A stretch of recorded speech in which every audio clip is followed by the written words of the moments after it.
Hello everyone, how you all doing? This is Monjyoti, and today I wanted to talk about the importance of priming and uh, how deeply our environment can influence our thinking, our beliefs, our behaviors, our emotions, our model of reality, and what we do and what we do not do. Right? And it's profound, and I want to start by talking about an example. So this is a social experiment. So there were two guys, and these two guys walked out into the street. And one guy had a cup of coffee, a hot coffee. The other guy had a piece of paper. This piece of paper had a story in it with a central character, a protagonist, right?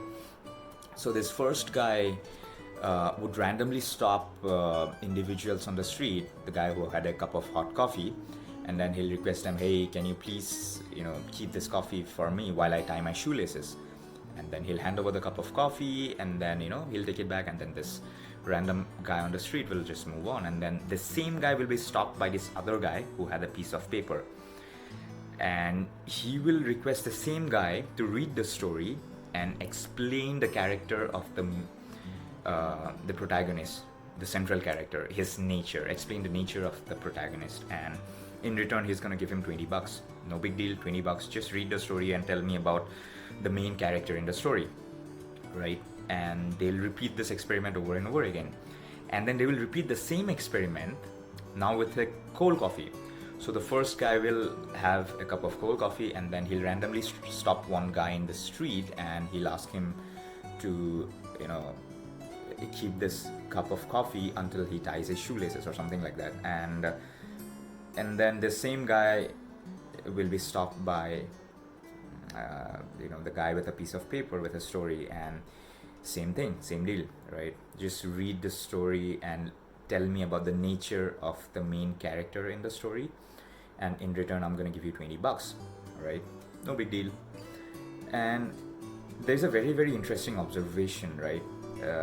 So 80% of the people who had the hot coffee mentioned that the central guy in the story was warm and friendly, or something along those lines. And 81% of the people who had the cold coffee mentioned that the central guy was cold and rude. So this is very, very, very interesting, because you're talking about temperatures here. It's not even a person or somebody selling us something, or movies or storytelling, nothing like it. It's just temperature, and we are talking about a cup of coffee, just the temperature of a coffee. So goes to show how deeply we can be influenced by our environment, right?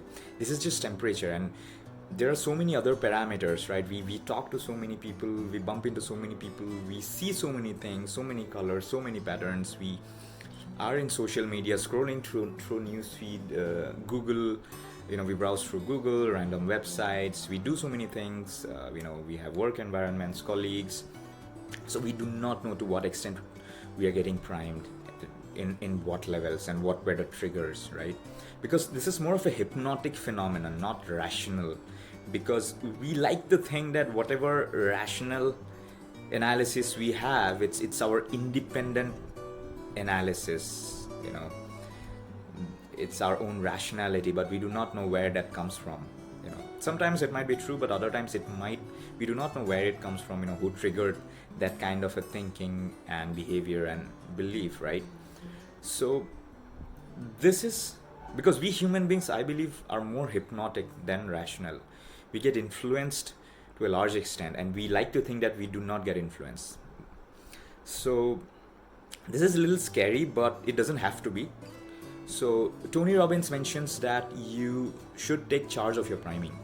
Now that you know that you can get primed to a large extent, you take charge of it and prime yourself to act or think in ways that's more desirable, right?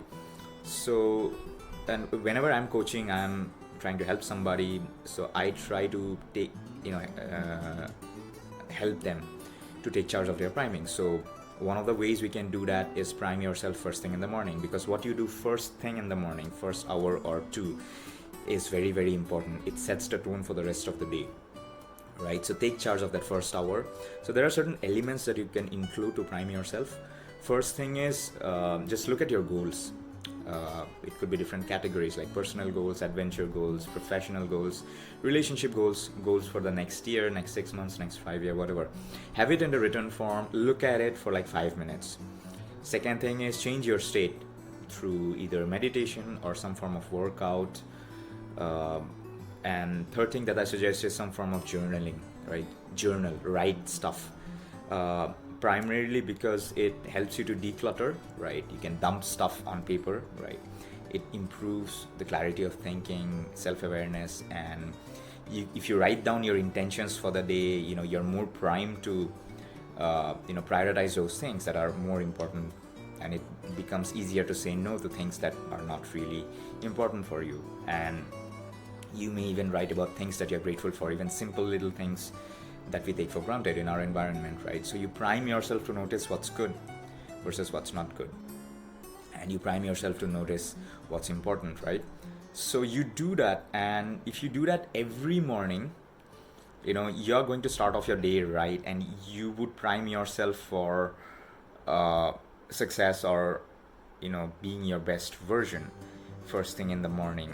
And you're going to set the right tone first thing in the morning, and if you do that every day, that'll eventually incrementally improve the quality of your life. And now that you know that priming can be so deep and profound, I highly encourage you to take charge of it. At least take few minutes first thing in the morning, or if you want, even later in the day, or before you go to bed at night, to take time for yourself, and take time to notice what's important, think about what's important, have some triggers that works for you, and repeatedly ritualize them, visit them on a regular basis, right? And make this a habit. So you take charge of your priming. You prime yourself in the right way versus living at the mercy of the environment, which is going to happen, of course. I mean, we are still going to get influenced to some extent, but if we do it consciously first thing in the morning, then we have this counter force in place to cut away the effects of negative priming, negative unconscious priming, right? So that's about it, and let me know if this was useful, and talk to you soon. Stay healthy and sharp.